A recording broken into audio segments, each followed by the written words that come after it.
Speaker Mike Johnson pulled a single, nondescript manila folder from beneath his wooden gavel and set it onto the mahogany surface of the dais gently, employing the precise, calculated caution of a man setting down something that could detonate at any given second. The cavernous expanse of the Rayburn House office building was already humming with the restless energy of a high-stakes congressional showdown, but when Johnson finally leaned into his microphone, he delivered 7 quiet, devastating words that made Representative Ilhan Omar completely forget how to breathe. "I have your sister's address." The color drained from Omar's face in real time, a visceral reaction captured simultaneously by every high-definition camera and broadcast across every major cable news network in the country. Just 15 minutes earlier, she had confidently dismissed this very man as a Christian nationalist, publicly branding him as the least qualified speaker in modern American history. She had openly mocked his supposedly empty financial disclosure forms, sneering that his time holding the speaker's gavel was nothing more than a bizarre accident born of Republican partisan dysfunction. But in her calculated defiance, she had completely overlooked one glaring foundational detail.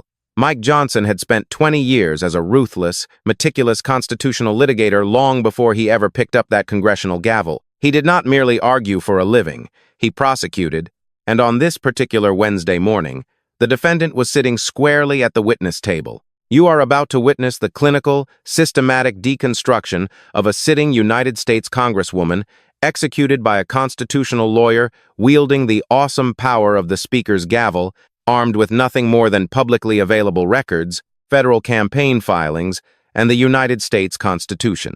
There was no theatrical shouting, no performative outrage, and no partisan grandstanding. There was only a quiet, unassuming man from Shreveport, Louisiana, who just so happens to be the highest-ranking government official in the history of his state, methodically, brick by brick, building an inescapable legal case that Ilhan Omar's political career simply cannot survive.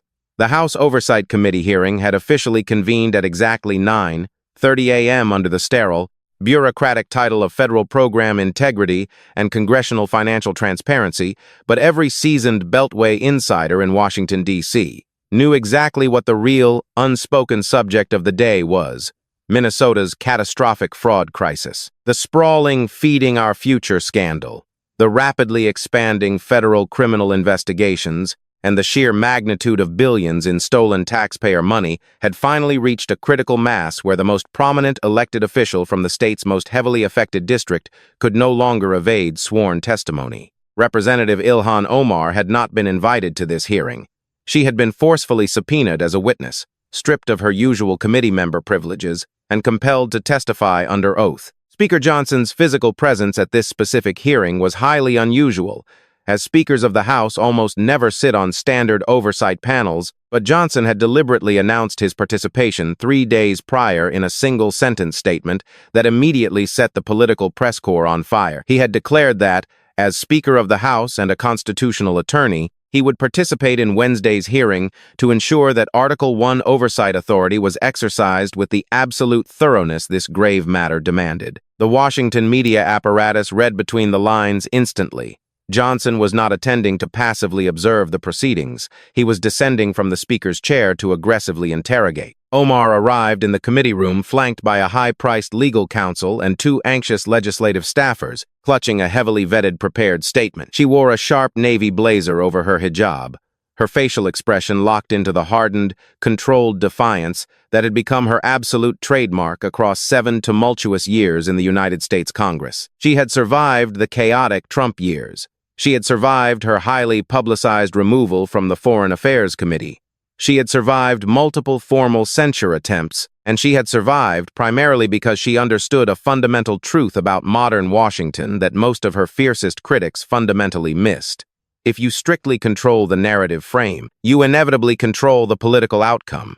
Her rhetorical frame was always painstakingly consistent. Every legitimate attack against her was instinctively branded as racist. Every oversight investigation was instantly dismissed as partisan persecution, and every pressing question was deflected as blatant Islamophobia. Johnson sat exactly 3 seats from the center of the imposing dais, with nothing but that thin manila folder placed squarely in front of him. There was no massively thick evidentiary binder like Senator Kennedy's legendary investigative phone books. No towering stack of classified, color-coded folders, just a single folder outfitted with neat colored tabs, a standard yellow legal pad, a black ballpoint pen, and a battered pocket copy of the United States Constitution. The exact same well-worn edition he had carried in his breast pocket throughout 20 grueling years of federal litigation. Chairman James Comer gave the strike of the gavel to open the proceedings and formally recognized the subpoenaed witnesses, prompting Omar to launch directly into her prepared opening statement. It was 12 unbroken minutes of highly controlled, theatrical outrage, focusing heavily on the alleged weaponization of congressional oversight against vulnerable immigrant communities and the supposedly unconstitutional, targeted harassment of Muslim Americans. She passionately cited her compelling refugee origin story, her family's perilous, life-altering journey from a war-torn Somalia, and the solemn oath she had taken to faithfully serve the hard-working citizens of Minnesota's 5th Congressional District. Her delivery was polished, endlessly practiced, and undeniably effective for the rolling news cameras, setting a defensive perimeter around her actions. When Chairman Comer finally yielded the floor and recognized the Speaker of the House, Johnson calmly adjusted his microphone and began to speak in the exact same manner he always did, measured, perfectly modulated midtones, entirely devoid of the honeyed, folksy drawl of a John Kennedy or the sharp, combative Appalachian edge of a J.D. Vance. His voice was quite literally a courtroom voice, precision-engineered for devastating closing arguments before a jury, not for telling entertaining campfire stories on the campaign trail. He began quietly, stating, "Representative Omar, thank you for being here today. I know this isn't a comfortable position for you. I want you to know up front that I intend to be entirely fair, rigorously thorough, and completely respectful. I am going to ask you a series of questions based exclusively on documents, public documents, your very own federal filings, and I am absolutely not going to ambush you." He allowed a heavy, deliberate pause to hang in the silent room before adding, "I am going to give you every single opportunity to explain yourself."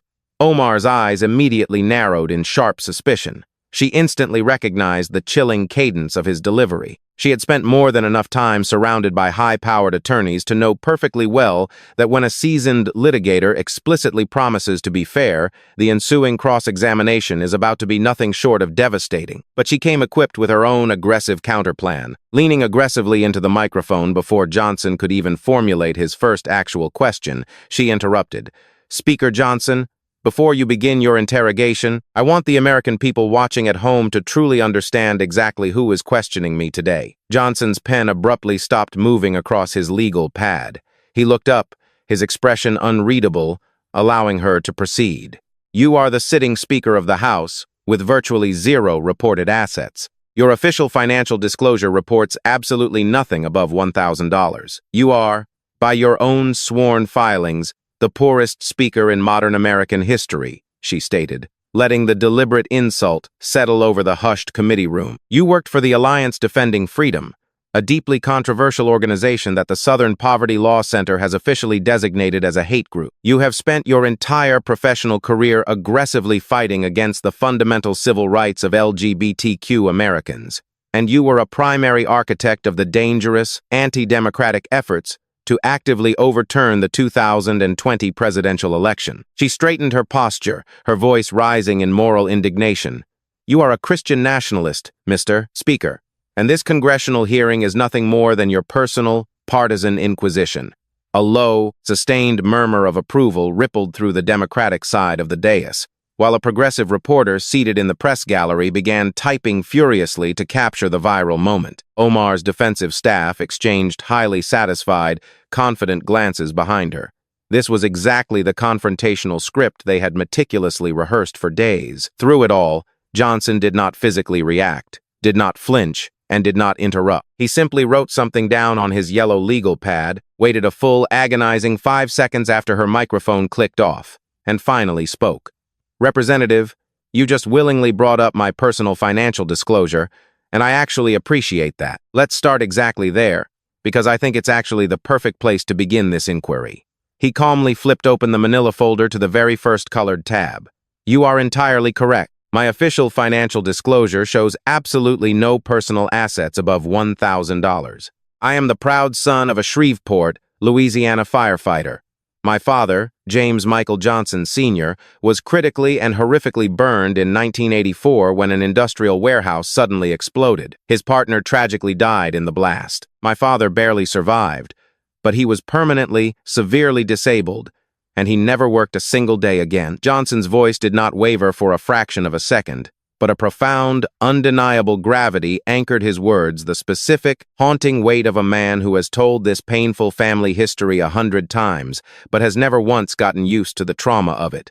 My resilient mother raised 4 children on a modest firefighter's disability pension. I put myself through both my undergraduate studies at LSU and my grueling years in law school. I then worked as a constitutional litigator for 20 straight years, earning a standard, middle-class lawyer's salary.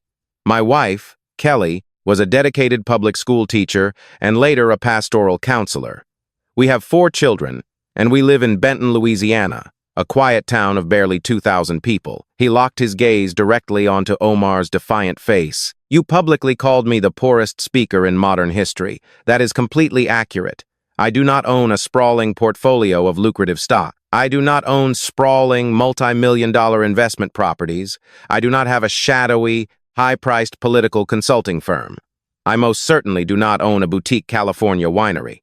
He paused, the silence in the room thickening to the point of suffocation. And I absolutely do not have a mysterious venture capital company that miraculously skyrocketed from $42 to $25 million in the span of exactly 12 months. The entire atmosphere of the hearing room violently shifted in an instant. Since you were the one who brought up the vital subject of financial transparency, Representative, let's do a direct comparison. He took his black pen and wrote 2 distinct sets of numbers on his legal pad, writing them large and dark enough for the glaring C-SPAN cameras to catch the ink. On one side, Johnson, $0, 20 years. On the other, Omar, $700, $30 million, 12 months. My overall household wealth has stayed roughly the exact same for 2 solid decades of public and legal service. Yours, however, underwent what I can only accurately describe as an absolute financial miracle. He set the pen down softly. In constitutional law, we have a specific, formal term for glaring anomalies that require immediate, sworn explanation. We call them questions of material fact. Your exploding personal finances, Representative, are a very, very large question of material fact. Omar's jaw tightened visibly under the blistering spotlight. My husband's complex business valuations simply reflect standard industry, she began. But Johnson immediately cut through her defense, his tone remaining perfectly unchanged but carrying the lethal force of a seasoned prosecutor. I will gladly get to the intricate details of your husband's various businesses, Johnson interjected, but I want to be painstakingly precise about the timeline first, because absolute precision matters in formal legal proceedings. And please, make no mistake, Representative, Article 1, Section 5 of the United States Constitution explicitly gives this legislative body the supreme authority to investigate and discipline its own members. This is, by every definition, a legal proceeding. He turned deliberately to the second tab in his folder. Let's talk specifically about the E Street Group. Johnson produced a heavily documented Federal Election Commission filing summary, printed, tabbed, and meticulously highlighted in bright yellow not for political showmanship, but for devastating factual accuracy. The E Street Group was a prominent political consulting firm owned entirely by a man named Tim Mynett. Mr. Mynett is now your legal husband, but when your congressional campaign first began funneling payments to his company, he was legally married to another woman, Beth Mynett. Johnson read directly from the highlighted federal document. Between the years of 2018 and 2020, your political campaign paid the E Street Group approximately $2.9 million. That staggering sum constituted exactly 78% of the E Street Group's total corporate revenue.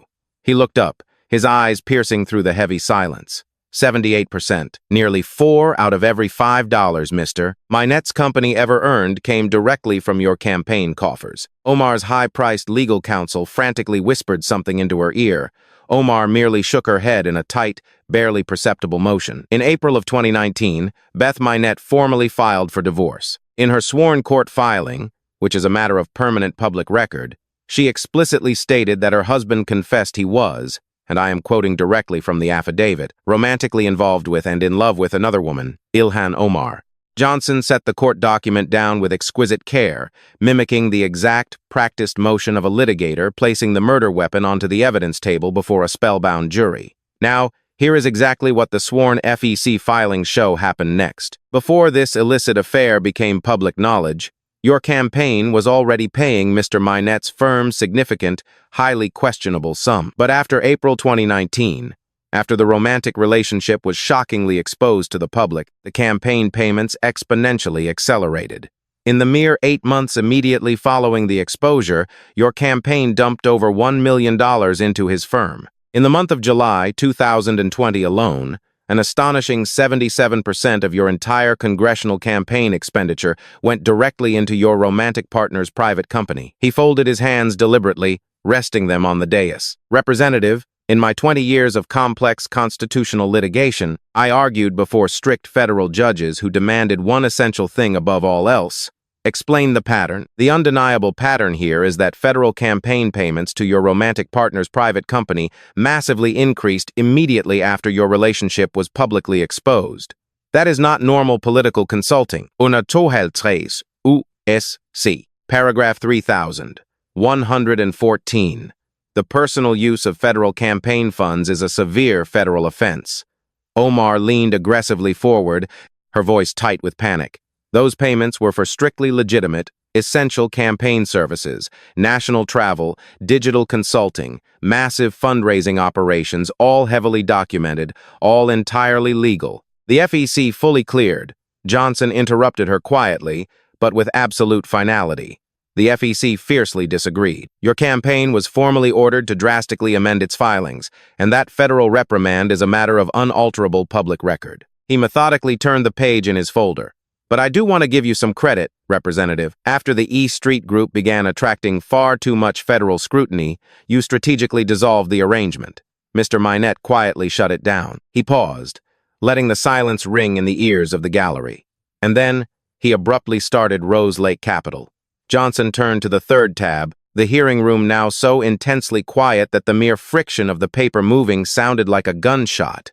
Rose Lake Capital. Your husband's newly minted venture capital management firm, conveniently headquartered right here in Washington, D.C. He read from yet another sworn court filing. According to verified financial documents filed in a South Dakota lawsuit in early 2024, Rose Lake Capital had exactly $424 in its primary corporate bank account. He took his pen and wrote $424 on his pad. Your official 2023 Congressional Financial Disclosure, which you signed under strict penalty of perjury, valued your husband's heavily intertwined businesses at approximately $51,000, while their combined bank accounts held a mere $700. He wrote $700 next to the first figure, and yet, miraculously, exactly 1 year later, your sworn 2024 financial disclosure valued Rose Lake Capital alone at somewhere between $5 and $25 million. Furthermore, the newly acquired boutique winery was valued at an additional $1 to $5 million. He wrote the final, astronomical number on the pad and circled it aggressively in black ink, from $42 to $25 million. Representative, I have practiced complex federal law for over 2 decades. I have personally reviewed hundreds of dense corporate financial disclosures. I have never, not once in my entire professional life, seen a sudden, explosive growth rate of this staggering magnitude in a supposedly legitimate business, a business that incredibly produces no actual product, absolutely refuses to publicly disclose its client list, and systematically hides the identities of its core investors. Omar's fingers pressed so hard against the edge of the mahogany witness table that her knuckles turned stark white. My husband is merely one of several key partners. The listed valuations reflect the full, total enterprise value of the firm, not our personal, she stammered. But Johnson interrupted gently, utilizing the exact, suffocating rhythm of a master cross-examiner ruthlessly returning the evasive witness back to the fatal question. Then your official congressional financial disclosure is purposely misleading, he stated coldly, because the federal disclosure explicitly lists these astronomical figures as your personal household assets, and you signed that binding document under the absolute penalty of perjury. Furthermore, you brazenly told Business Insider in a published February 2025 interview that you were, and I quote, your exact words, not a millionaire. You aggressively called the mounting reports of your sudden massive wealth right-wing disinformation and labeled them categorically false. He set the two contradictory documents side by side for the cameras to feast upon. So, Representative, I must ask, which specific statement is the truth? The sworn federal disclosure that claims you are sitting on up to $30 million, or the aggressive public denial where you claim you are not even a millionaire? Because both of these contradictory statements are permanently on the public record, both prominently bear your name, and under the laws of mathematics and perjury, they absolutely cannot both be accurate. Panicking, Omar pivoted sharply to the committee chairman. Mr. Chairman, I would like to formally note for the record that the established scope of this specific hearing is federal program integrity, not an invasive, partisan probe into my personal Johnson's voice, sliced through her objection like a scalpel.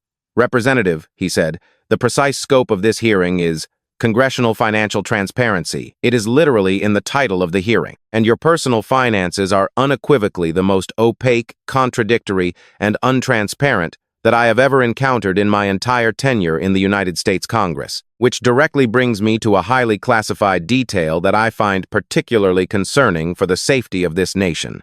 He turned the page, the sound echoing ominously. The United States Treasury Department's Office of Foreign Assets Control, commonly known as OFAC, formally froze certain substantial funds directly associated with your husband's labyrinth of companies. For those citizens watching at home who do not know exactly what OFAC does, it strictly enforces international economic sanctions, it aggressively investigates global terrorist financing, and it meticulously traces illicit money laundering across international borders. He stared directly into Omar's widened eyes. OFAC does not investigate small-time California wineries, Representative. OFAC absolutely does not freeze the bank accounts of legitimate, standard venture capital firms. The undeniable, terrifying fact that your husband's murky financial activities triggered a direct OFAC intervention is not a petty political question. It is a severe, five-alarm national security question, and I would be utterly failing in my sworn constitutional duty if I did not demand answers. Omar's high-priced counsel was now whispering so urgently he was practically vibrating. Omar's trembling hand instinctively moved to adjust the fabric of her hijab, a subtle, fleeting motion the high-definition cameras instantly caught. It was a nervous motion she had made entirely unconsciously, but it was a motion that any seasoned operative who had studied her behavior through years of tense committee hearings would instantly recognize as her one, undeniable tell of sheer panic. "Mr. Chairman," Omar shouted, her voice shrill and rising in genuine distress for the very first time. "I am being subjected to a politically motivated, racist." Johnson simply held up a single index finger. It was not done aggressively, but rather with the absolute, unquestionable authority of a federal judge, silently signaling a desperate attorney to immediately cease talking. "Representative, I want to acknowledge something very important before we continue down this path," Johnson said softly. "You are indeed a refugee. You came to this great country as a vulnerable child. You miraculously survived a brutal, bloody civil war. You heroically built a prominent life from absolute scratch. That personal narrative is genuinely inspiring, and I say that to you without a shred of political reservation." His voice carried absolutely no sarcasm. It was entirely sincere. But the United States Constitution does not contain a hidden exception clause for inspiring backstories. Article 1, Section 5, gives this legislative body the supreme power to examine the ethical and legal conduct of its sworn members, completely regardless of their personal background. Your inspiring story is what brought you to this prestigious building. But your conduct, your highly suspicious, potentially criminal financial conduct, is exactly what we are examining today. He smoothly flipped open the very next colored tab. "Now, let's talk about your sister."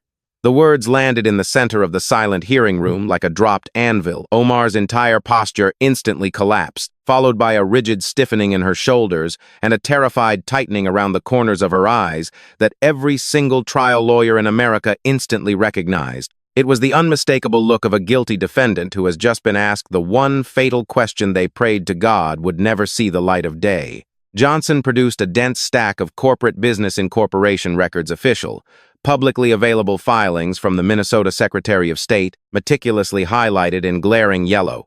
"Your sister," Sarah Noor, founded a highly lucrative consulting company called Grit Partners. Her official corporate website proudly boasts that she has successfully secured more than $20 million in massive federal funding for various health initiatives, primarily funneling money from the CDC and USA directly to the World Bank.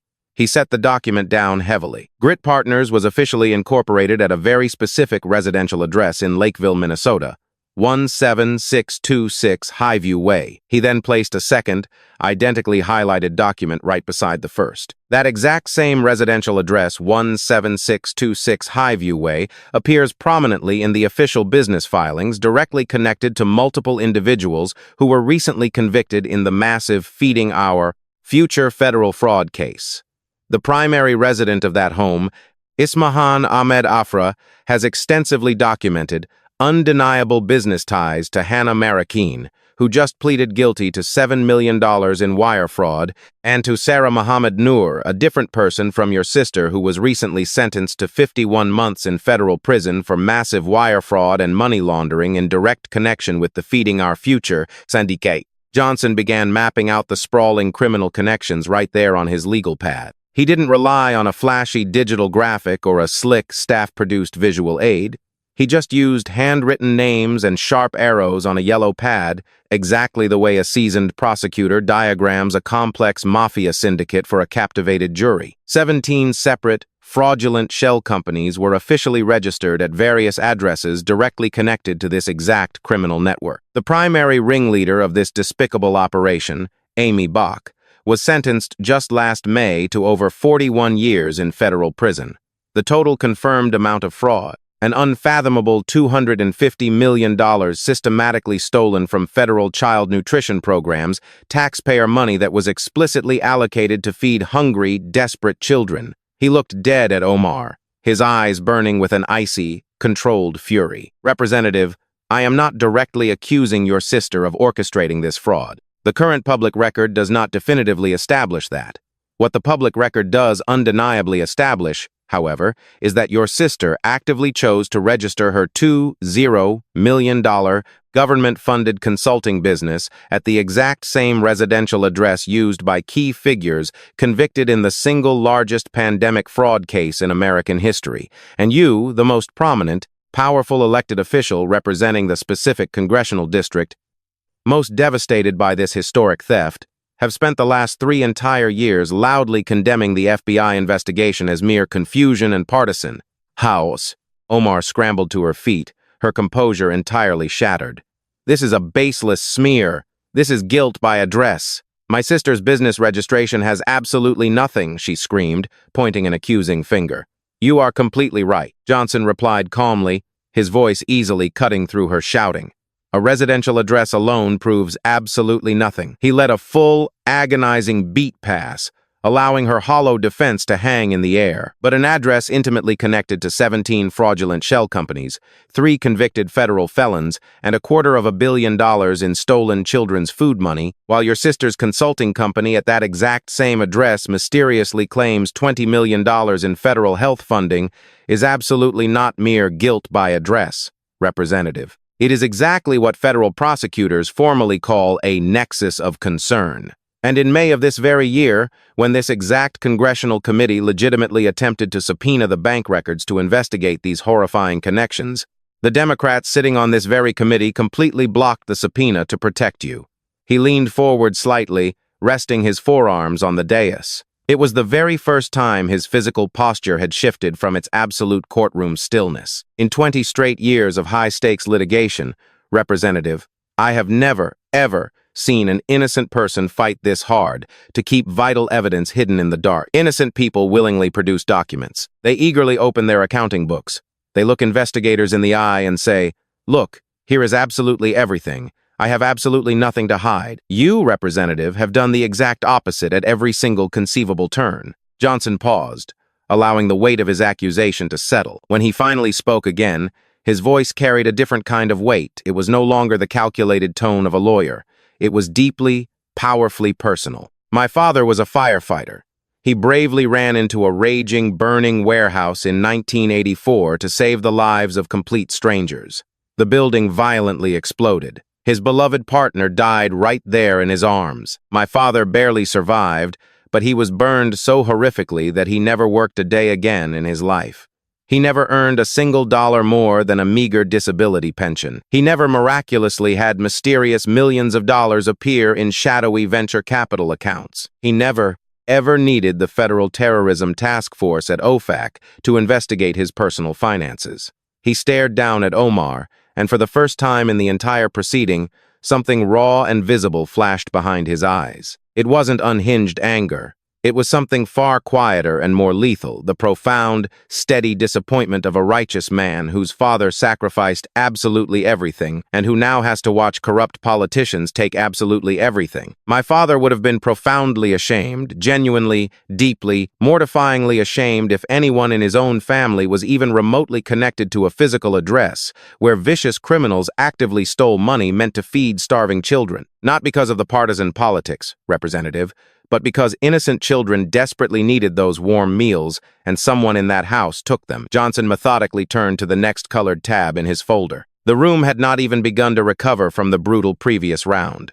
Gallery members were physically leaning over the wooden railings. Every cell phone was whipped out recording, and the live C-SPAN feed counter was exponentially climbing into the millions in real time. Representative Omar, on the 27th of January 2024, you proudly delivered a passionate speech at the Hyatt Regency Hotel in downtown Minneapolis. The speech was delivered entirely in Somali. You were addressing your Somali-American constituents regarding the highly volatile Ethiopia-Somaliland international port deal. Omar's eyes immediately hardened.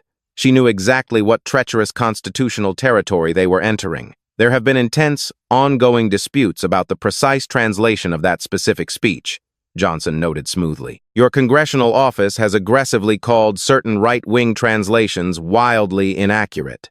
Well, I am not going to litigate which partisan translation is correct. I am going to do something much, much simpler. He calmly pulled out a pristine copy of Omar's very own, officially approved translation, the exact, sanitized version her own communications staff had frantically directed the national media to use. This document is the official translation that your own office explicitly endorsed. This is your preferred version. These are your exact words, exactly as you want the American public to understand them. He read directly from her approved text. As long as I am sitting in the United States Congress, Somalia will never be alone in its fight. We are an organized society. We know our blood, our heritage, and our supreme obligations to each other. He set the approved text down gently. I am not even going to read the contested inflammatory version.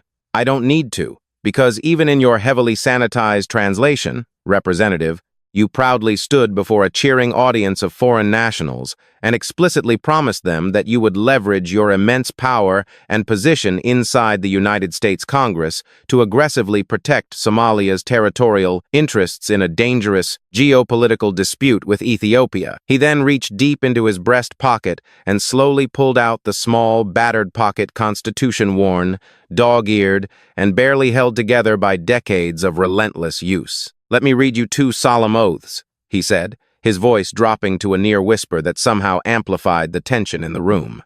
He opened the fragile book to a heavily marked page. First, the oath of allegiance strictly taken by every single naturalized citizen of this republic.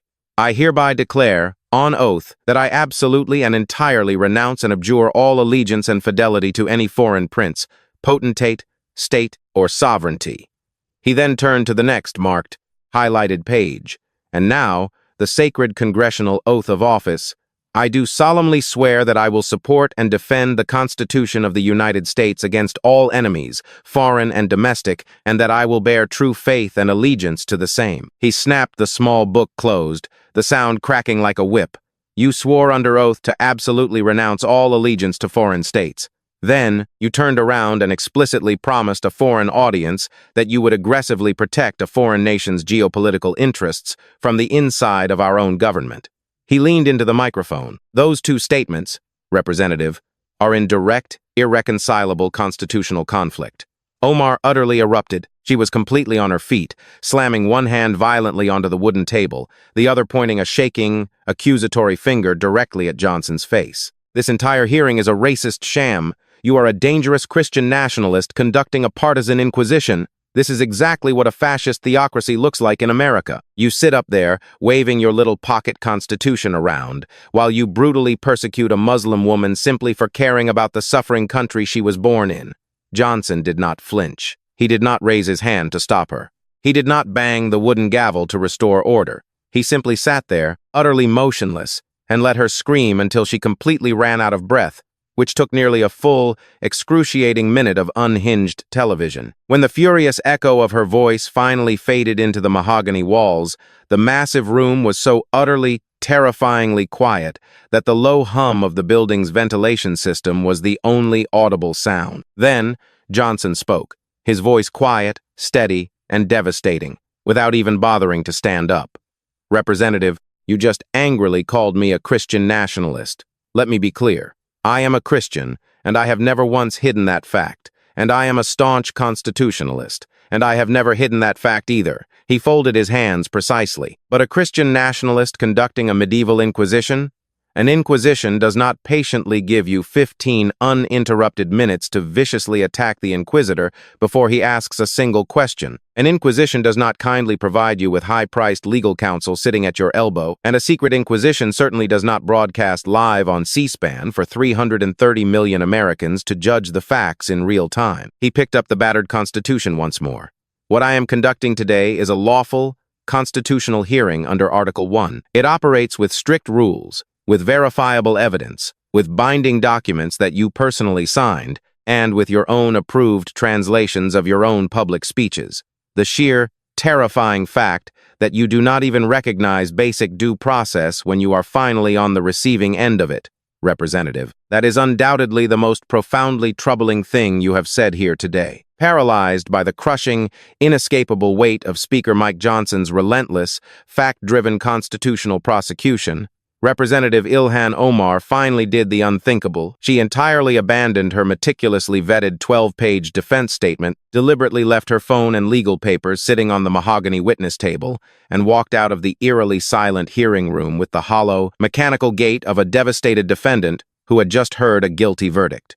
Behind her, Johnson calmly tucked his battered pocket constitution back into his breast pocket with the unhurried, chilling precision of a master litigator who had just flawlessly executed the single most lethal, zero-theatrics cross-examination in modern congressional history. The political fallout was instantaneous, catastrophic, and completely unprecedented.